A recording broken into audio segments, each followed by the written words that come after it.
ketika sudah terjadi hari kiamat. Kalau sudah terjadi hari kiamat, hancur alam dunia ini, hancur. Langit bertabrakan, gunung berterbangan, manusia, makhluk yang hidup modar kabeh. Enggak ada yang bisa. Semuanya mati, hadirin kaum muslimin. Di situ datang makhluk Allah dari neraka jahanam yang panjangnya antara langit dan bumi berapa ribu kilometer panjangnya. Dari sini ke langit berapa ribu meter itu? Jutaan mungkin, hadirin kaum muslimin. Itu makhluk datang begitu sudah terjadi hari kiamat. Datang makhluk itu besarnya luar biasa, yang panjangnya itu antara langit dan bumi, kemudian lebarnya dari ujung kulon sampai ujung wetan. Boleh, wadah. Ditanya sama malaikat Jibril, dan itu menurut cerita di dalam hadis ini itu namanya Haris. Haris, ada yang nama Haris di sini.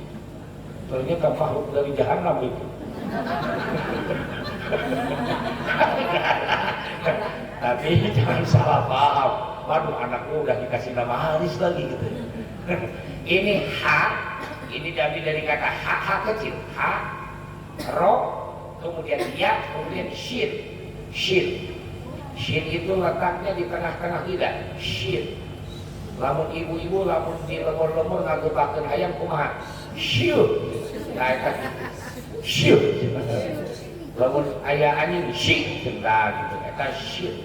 Jadi ha, ro, ya, shin. Haris. Nah itu namanya. Makhluknya keluar dari neraka jahanam, panjangnya antara langit dan bumi, kemudian lebarnya dari ujung kulon sampai ujung wetan. Segede apa? Ya segede gitu udah. Bingung gambarnya sama apa coba? Gede makhluk itu. Namanya Haris. Ditanya sama malaikat Jibril, "Hei Bang Haris." Ini Bang Haris. Dari Padang kali dia. Apa dari Medan kali? Haris, kamu mau kemana? Dan mau mencari siapa?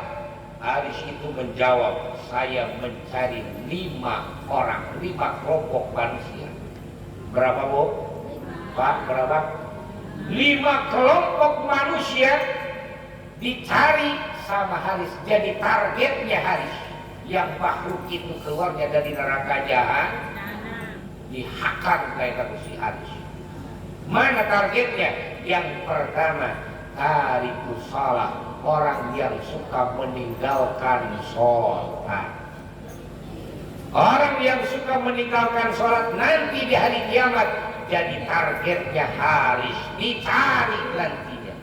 Setelah dapat, dimakan, disiksa sama Haris. Na'udzubillah, subhana'udzubillah, himin. Nah makanya hati-hati, jangan sampai kita berani untuk meninggalkan sholat. Begitu azan berkumandang, bagusnya langsung ambil air wudhu, langsung sholat. Kadang-kadang kita masih terganggu sama udut, Pak ya. Adzan sudah berkumandang, lagi udut, tanggung nih udutnya. Kenyot lagi udutnya. Ibu-ibu tanggung lah nih, pergi makan Indomie. Ayo aja tanggung. Ya Allah, ya Rabbana, kadang-kadang kita ya emang begitu masalah kebaikan. Kadang-kadang bahkan kalau misalnya lagi di mall, lagi di mall ya, azan sudah berkumandang, ini lagi milih aja, Bang ini berapa Bang? Ini berapa Bang? Dari 200.000 sampai 50.000 ditawarnya. Jadi mah kakak itu, tinggalin aja. Capek ya Allah nawarnya. Itu jadi nggak azan berkumandang, boro-boro, ntar aja lah. Allah juga ngerti kali saya lagi capek, ini diajak ngobrol Allah. Aneh kayak begitu. Allah, hadirin kaum muslimin rahimakumullah, utamakan sholat. Nah, orang yang suka meninggalkan sholat itu targetnya Haris. Haris itu apa tadi? Makhluk Allah keluar dari neraka jahanam yang panjangnya sama seperti antara langit dan bumi dan besarnya dari ujung kulon sampai ujung wetan. Yang keduanya yang jadi target Haris itu apa? Mani'uz zakat, orang yang suka meninggalkan zakat, yang tidak mau mengeluarkan zakat. ibu punya emas di rumah sampai 100 gram, maka wajib keluarkan 2,5%. Sekarang harga emas berapa yang 24 karat?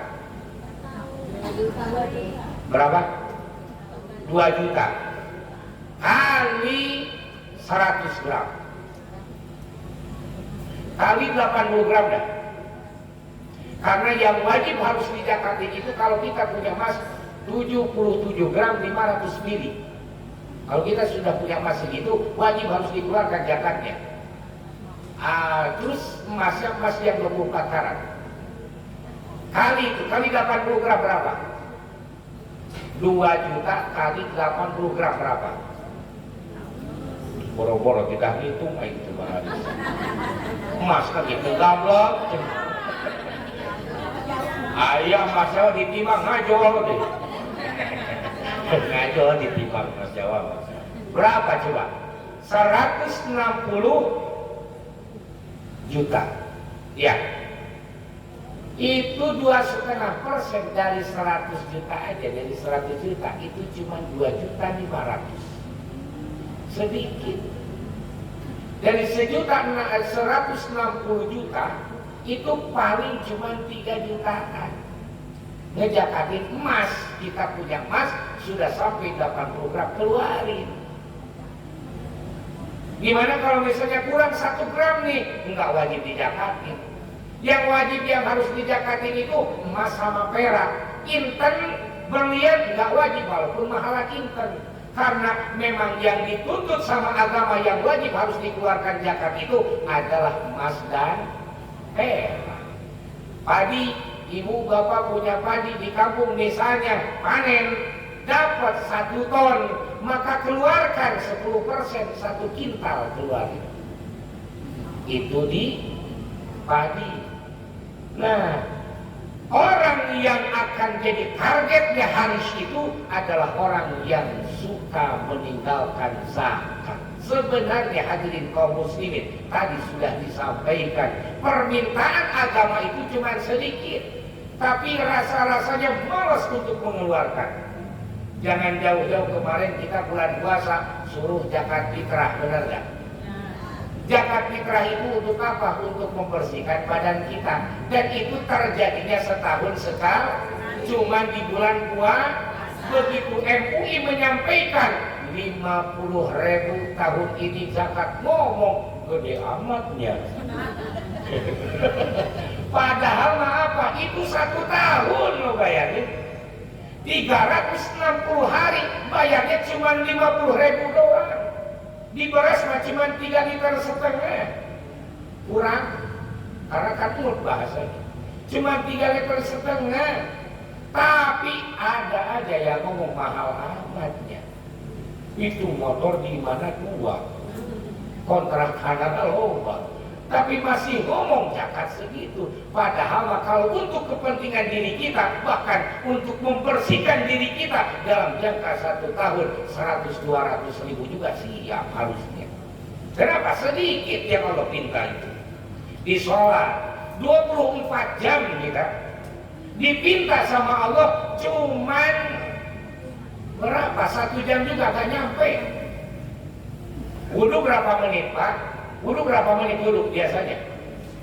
Oh, wudhu berapa menit? 2 menit ada? Ada 2 menit juga itu harus jibruk ke kabak. Aduh, harus kabel dibasuh Anda. Keseriwa kita. Terus sholat berapa menit? 5 menit sholat. Tuhan ya. Keren ya. Sholat anu 5 menit kita baca Fatihah. Bismillahirrahmanirrahim. Eta kitu kita bacaan. Atuh kan orang biasa. Bismillahirrahmanirrahim. Ngomong ini kata mah paket. Allahu Akbar, Allahu Akbar. Tadi itu. Itu hadirin kaum muslimin, kalau kita ambil 5 menit, 5 waktu kali 5 kali 5 berapa? 25 menit, nggak nyampe 1 jam. setengah jam juga gak nyampe. Itu 24 jam yang Allah pinta kita untuk menghadap kepada Allah cuman 25 menit. Tapi malesnya luar biasa. Pas begitu diajak matis, diajak ngerujak, diajak nyeblak, berjam-jam gitu. Kadang-kadang sholat sama ngudut, lamaan ngudut. Sholat sama makan, lamaan makan. Bener gak? Atau jangankan seperti itu pakai ngaji tadi udah disambil kesel kita ini. Ini kapan beresnya ya? Awalan tadi suka-suka aja kita. Ini lihat udah ada jam 9 ini ada jam di sini Pak.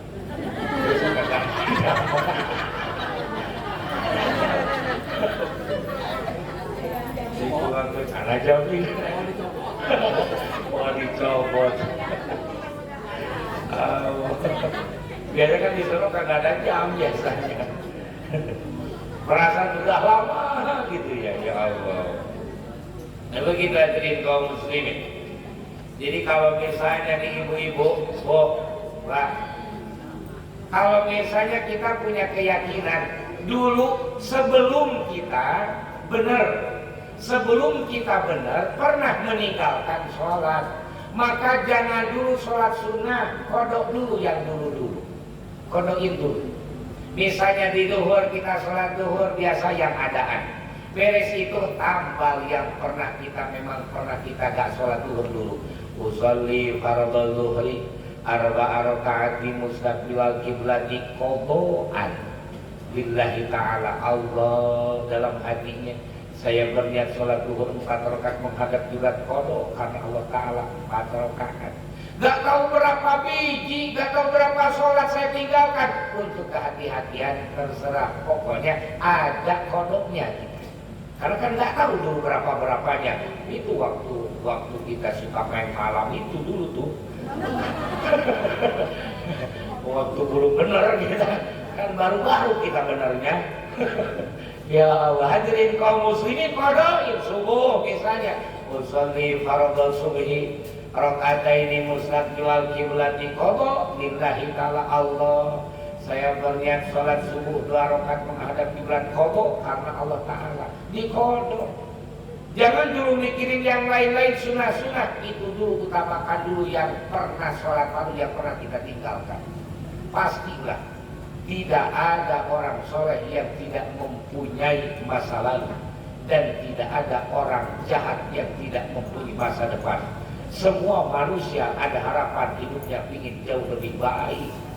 Makanya hadirin kaum muslimin jangan suka melihat orang dari masa lalunya. Dia mau bagaimana pun rangkul sama kita, rekrut sama kita, tarik sama kita, hayu babarengan di jalan Allah. Dan begitu. Nah hadirin kaum muslimin rahimakumullah. Kemudian apa tadi? Yang jadi targetnya hari. Yang ketiganya aqul walidain, anak yang suka menyakiti hati orang tuanya. Apa Bu? Anak yang suka menyakiti hati orang tuanya jadi targetnya hari. Makhluk Allah yang keluar dari neraka jahanam.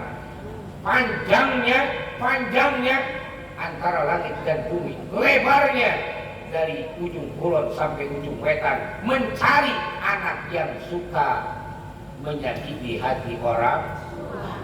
Awas ibu bapak, jangan merasa oh sudah orang tua lalu ke anak kita dengerin dengek tentang usia. Kadang-kadang kita mau begitu, gak nyadar kita kan pernah kecil lu, bener Pak? Kita kan punya orang tua. Jangan sampai kita ke anak aja suruh ngaji, anak suruh sholat, kita nyantar nonton TV. Jangan begitu, sama-sama, bareng-bareng. Kadang-kadang kita mah dipojokin ke anak. Gak boleh begitu.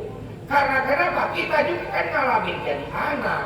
Terus ketika kita pernah memang melakukan sesuatu hal yang buruk kepada orang tua kita, mohon maaf kepada Allah akan sudah tidak ada melalui doa kita. Terus-terusan jangan sampai putus, kirim doa, kirim Fatihah. Rabbi firli wali walidayya warhamhuma kama rabbayani sugir. Ajak anak kita, ayo bareng doa. Berarti anak kita mah ke kita, kita mah ke ibu kita. Kan begitu, ayo bareng-bareng.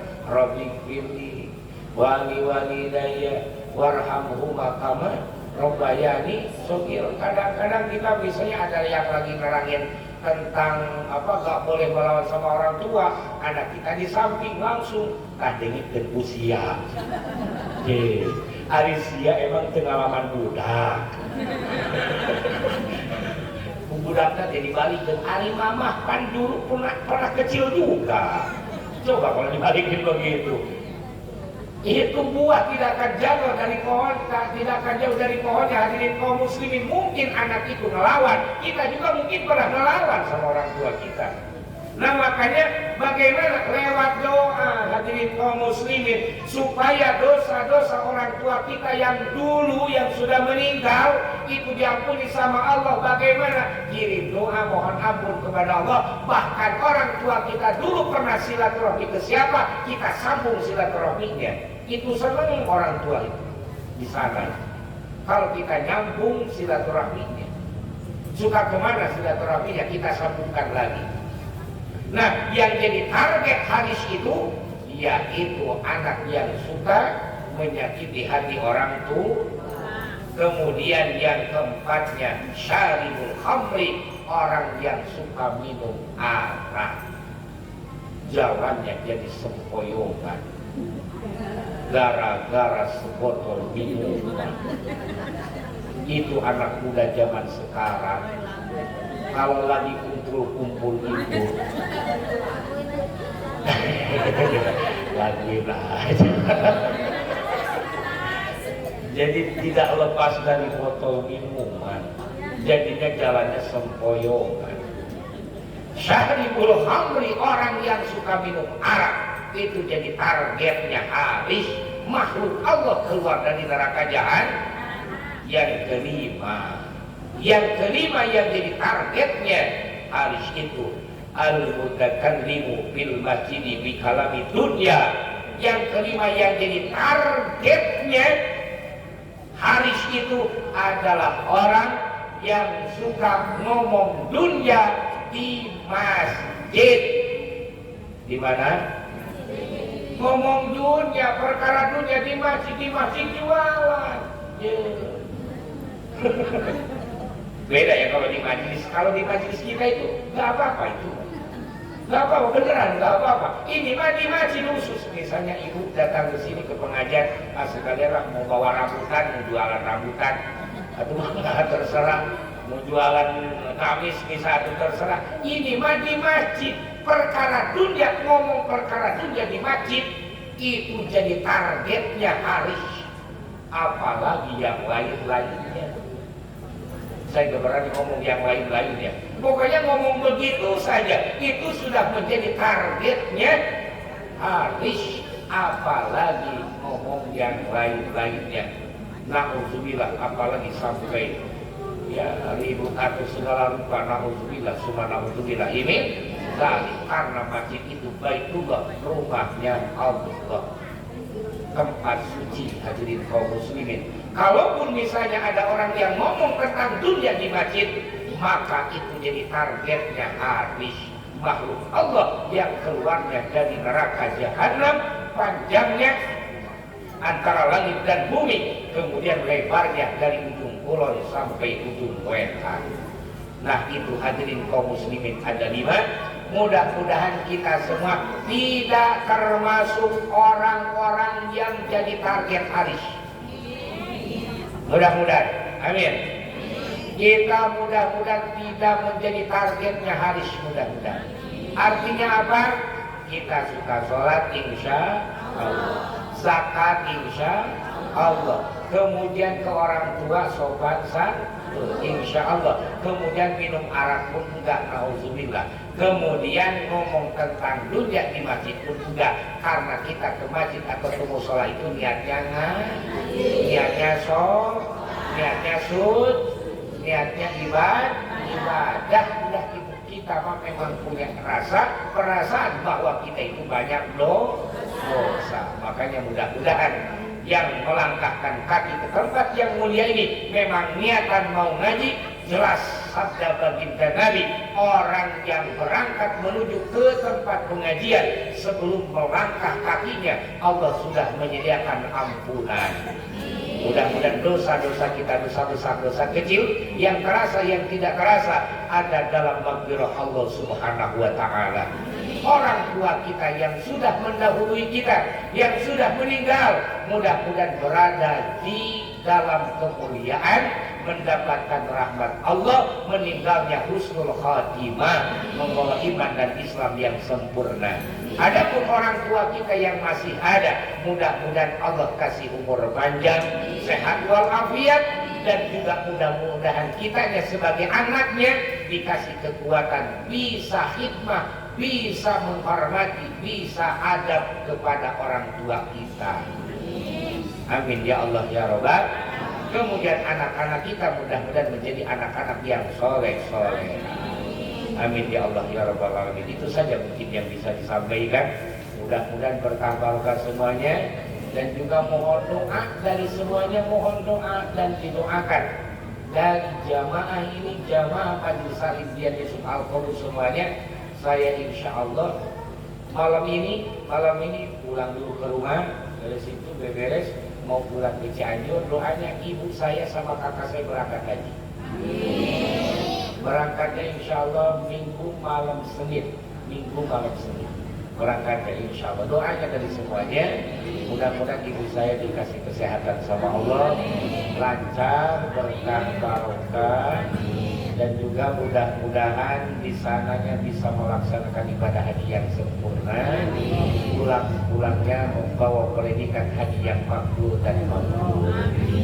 Berharap sekali saya doa, karena gimana ya, itu tadi memang benar-benar harus melepaskan yang semestinya, gimana ya harus memang dilepaskan, harus melepas karena Allah semuanya. Makanya mohon doa dari semuanya, mudah-mudahan berkah barokah semuanya. Amin ya Allah ya Rabbal alamin. Itu saja. Rabbana la tuzigh qulubana ba'da idh hadaitana wa hab lana min ladunka rahmatan innaka antal wahhab. Rabbana atina fid dunya hasanah wa fil akhirati hasanah wa qina adzabannar. Wa sallallahu ala sayyidina Muhammadin nabiyyi wa alihi washabihi wasallam. Biqadri subhana rabbika rabbil izzati amma yasifun wa salamun alal mursalin walhamdulillahi rabbil alamin. Kurang dan lebihnya mohon maaf. Assalamualaikum warahmatullahi wabarakatuh.